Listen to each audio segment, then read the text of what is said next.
이 글로벌 시장에서 특별히 이 미래를 추구하는 그 CEO들이 우주에 다들 도전하고 있습니다. 아마존의 베조스, 또 영국 버진그룹의 브랜슨, 테슬라 일론 머스크, 너나 없이 우주를 가겠다는 얘기를 하면서요. 실제로 이제 우주선이 이제 쏘아 올리는 날이 며칠 안 남았는데요. 우주 관련주 오늘 그 가운데 캔코아 에어로스페이스 집중 분석합니다. 전가온 투자자문 이재준 대표이사 그리고 정경민 변리사 두 분 함께 하겠습니다. 어서 들어오십시오. 예, 정경민 변리사님, 우주에 우리 또 살아서 한번 가볼 수 있을까요? 경쟁이 뜨거운 상황인데 지금 어느 정도 실제로 기술력이 되는지 글로벌 상황이 어떤지부터 좀 정리 한번 해주시죠. 일단 뭐 기술력이 도래했냐라고 여쭤보시는 거라면은 우주 관광은 꿈이 아니다. 이제 현실이다라고 말씀드릴 수 있겠습니다. 아까 말씀하신 것처럼 이제 버진그룹 그 자회사인 버진 갤럭틱이 밝힌 바에 따르면 벌써 600명이 넘는 우주 관광 상품 예약이 이루어졌고 우주 관광 비행 승인도 이미 받았다고 하죠. 이번 달 11일에 버진 갤럭틱의 우주 관광용 우주선인 유니티에 이제 버진그룹 회장 브랜슨 회장이 탑승한다고 합니다. 또 이제 시련은 정말 이제 코앞으로 다가왔다 이렇게 보실 수 있겠습니다. 또 그로부터 이제 9일 뒤에는 말씀하신 대로 아마존의 베이조스가 블루 오리진에 탑승해서 우주 여행이 예약되어 있습니다. 아직 안정성에 대해서 우려 꾸준히 제기되고 있는 것도 맞고요. 버진 갤럭틱이 2014년도에 우주 관광 테스트를 위해서 쏘아 올린 비행기가 기환 중에 폭발하는 바람에 이제 인명사고가 발생하기도 했고 스페이스X의 재활용 로켓도 착륙 과정에서 폭발하기도 했죠.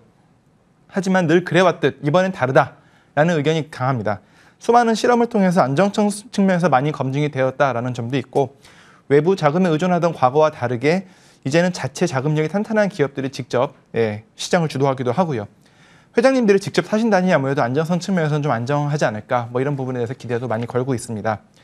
우주여행은 3가지 정도로 이제 실현 가능성이 검증이 되었는데 지구 상공 100km 가까이 올라갔다가 활강하며 내려오는 지구 저궤도 관광, 국제 우주선에 머물며 이제 생활을 하는 체류형 관광, 뭐 생활 시설이 갖춰진 대형 로켓을 타고 달까지 다녀오는 뭐 탐사형 관광으로 제가 보고 있습니다. 이 중에서 브랜슨과 베이조스는 지구 저궤도 관광을 할 것으로 보여지고요. 실제로 안정성 측면에서 지구 저궤도 관광이 시장성이 가장 클 것으로 예상하고도 하고 있습니다. 이제 우주여행의 기술력에 도달했다 이렇게 봐야 할 것으로 봐야 할 것 같고 버진 갤럭틱과 블루 오리진의 성공적인 귀환 이후에는 이런 의문점 또한 더 이상 남지 않을 것으로 보고 있습니다. 네, 상당한 기대감이 있습니다. 그러나 또 투자자들은 꿈만 가지고는 안 되는 거고 이 현실을 좀 살펴봐야 됩니다. 이재준 이사님과 함께 지난번에 사실은 한국과 미국의 정상회담 이후에 미사일 지침이 좀 개정되면서 사실 국내 우주 항공주들이 좀 탄력을 받았습니다. 거기다가 이제 우주 여행, 또 우리는 누리호 발사가 지금 또 이슈이죠. 국내 이슈 좀 챙겨주세요. 네, 올해 6월 1일 전남 고흥에 있는 나로우주센터에서 한국형 발사체인 이 누리호에 대한 인증 모델이 이제 90도로 이제 세워지는 부분들이 나타났습니다.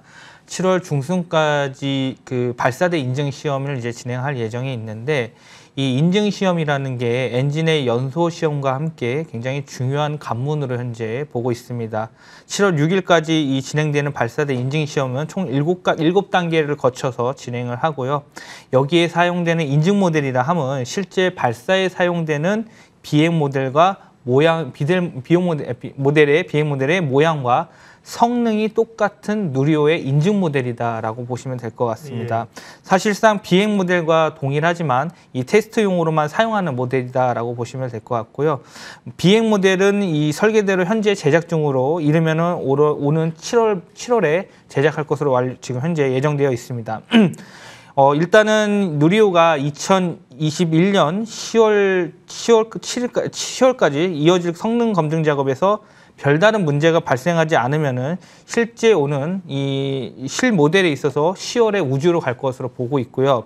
이후에 2022년에 5월에 무게 200kg을 이제 탑재를 해가지고 성능 검증 위성을 싣고 발사될 것으로 현재 예정을 하고 있기 때문에 실제적으로 이 발사에서 이제 지금 우주로 가는 부분에 대한 기대감은 많이 형성되고 있다라고 보시면 될 것 같습니다.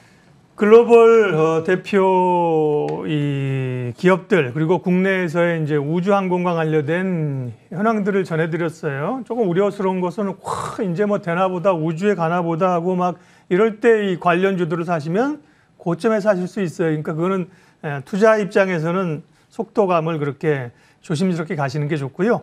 그래서 오늘은 그 우주항공 가운데 캔코아 에어로스페이스라는 기업을 좀 분석을 해볼 거예요. 정경민 변인사님 어떤 회사인지 소개 좀 해주세요.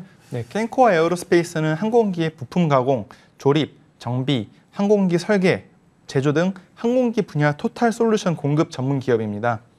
항공 서비스라는 대한항공, 아시아나 같은 기업보다도 보잉, 로키드 마틴, 에어버스 같은 이제 항공기 제조업체의 1차 벤더로서 널리 알려져 있습니다. 미국에서 시작한 기업이기도 하고 미국의 이제 기술 자회사를 이제 보유하고 있죠. 최근 이제 미국 우주항공발사체 회사를 인수하려고 알아보고 있다는 소식도 있습니다. 국제 무기 거래 규정이 엄격하게 적용되어 있는 미국 우주산업 분야에서 외국 기업이 미국 그 업체를 인수하는 것은 상당히 어려운 일이었고 실제로 실패도 한번 한 적이 있는데 최근 한미 정상회담에서 미사일 지침이 전격 폐지됨으로써 이는 이제 인수합병의 긍정적인 요소로 볼 수 있다 이렇게 알려져 있습니다. 인수합병이 성공적으로 이루어지면 캔코아 에어로스페이스는 우주항공 사업 가속화는 물론 발사체 기술 등에서 시장 경쟁력이 더욱 강화될 전망입니다. 그뿐 아니라 캔코아 에어로스페이스는 나사의 아르테미스, 블루오리진, 스페이스X 등의 부품을 공급하고 있는 것으로도 유명합니다. 비행기 부품 쪽을 원래 만드는 회사가 이제 우주항공 쪽하고 연관은 있지만 사실은 직접적인 관련이 있나 이렇게 생각할 수 있는데요. 이 캔코아 에어로스페이스가 이제 우주산업 사업 분야 쪽에 있죠. 그런 게 우주산업 쪽에서의 강점은 어떤 겁니까? 일단은 두 자회사를 보유하고 있는데요. 네. 미국에 이게 하나가 캔코아 USA, 다른 하나가 캘리포니아 메탈 앤 서플라이입니다. 네.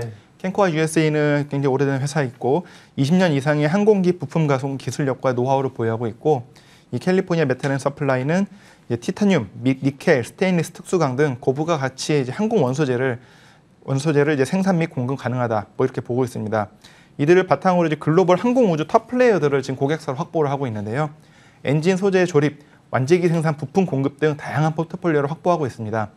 특히 글로벌 항공 엔진 파트 쪽은 국내에서는 이제 캔코아 에어로스페이스와 하나 에어로스페이스만 제조 가능한 고부 가치 사업이고 캔코아 에어로스페이스는 10,000분의 1인치 이하의 초정밀 가공 기술 그리고 대형 항공기 조립 기술 등 다양한 원천 기술을 보유하고 있다 이렇게 홍보하고 있습니다.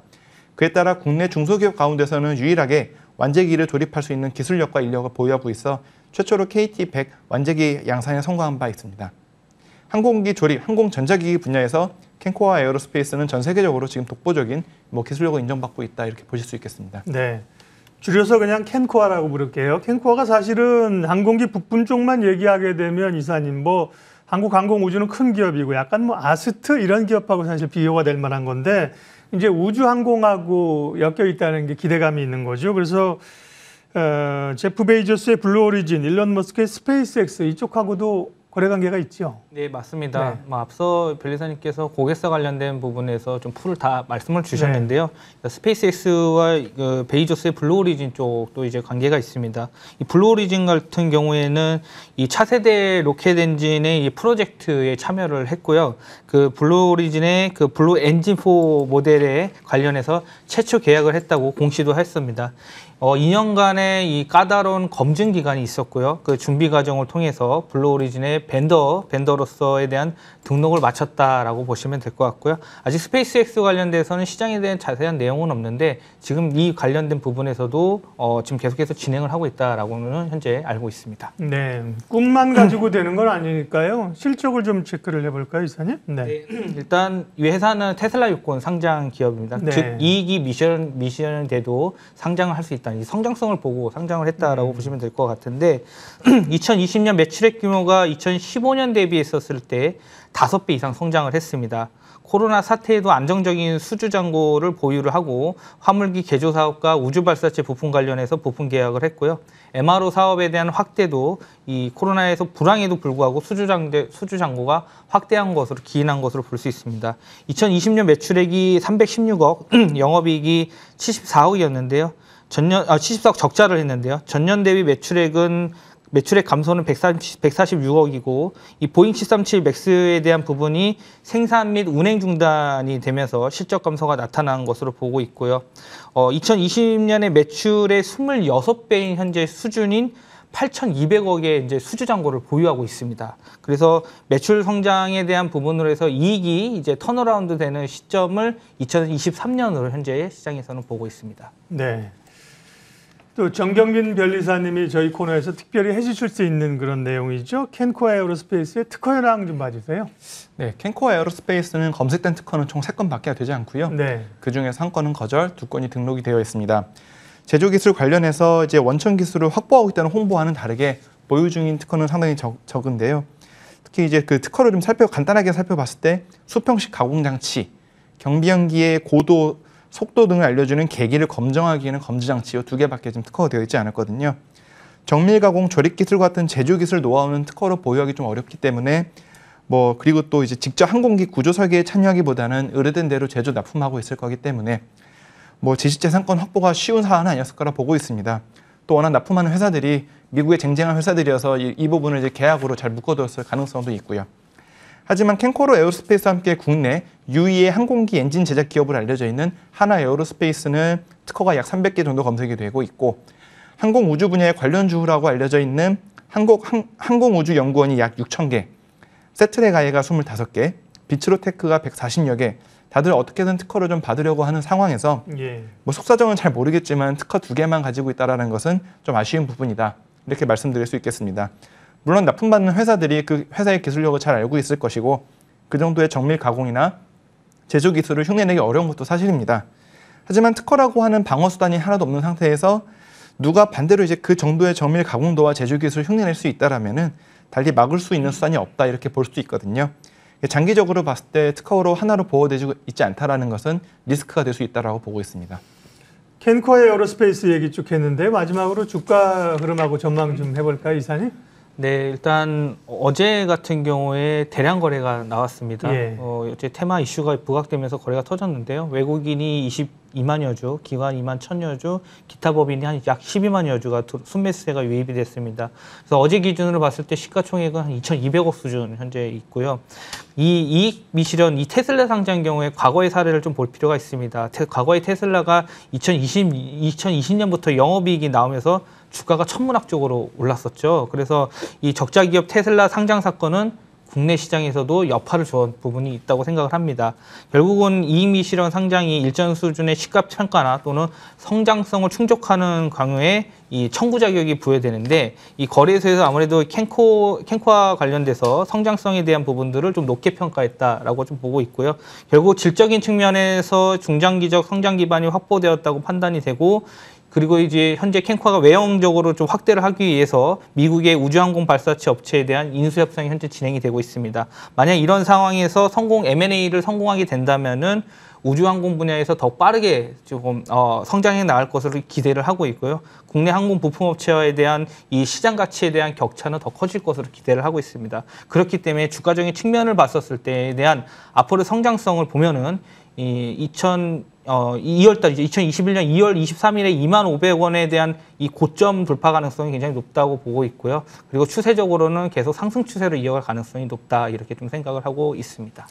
네, 오늘은 우주항공주 캔코아 에어로스페이스 마켓 주면에서 집중 분석했는데요. 아까 모두에 말씀드린 것처럼 조금 걱정되는 건 저희가 우주에 대해서도 다 긍정적인 미래를 얘기하지 않았습니까? 우주 가기 어렵습니다. 이런 얘기 할 수 없고 다 긍정적인 얘기만 했으니까 좋은가 보다. 당신네들이 좋다 그래서 샀어. 그러면 이제 고생하실 수 있으니까 크게 보세요. 이제 하나그룹이 사실 우주항공 쪽으로 제일 지금 크게 치고 나가거든요. 하나 시스템, 하나 에어로스페이스, 세트레가이까지 거기 달려 있는 거고요. 그런 차원에서 캔코아 에어로스페이스 보시면서 판단하시면서 하세요. 예, 오늘 마켓 주민 캔코아 에어로스페이스 집중 분석했습니다. 전가온 투자자문 이재준 대표이사, 정경민 변리사 두 분 함께 했습니다. 수고하셨습니다.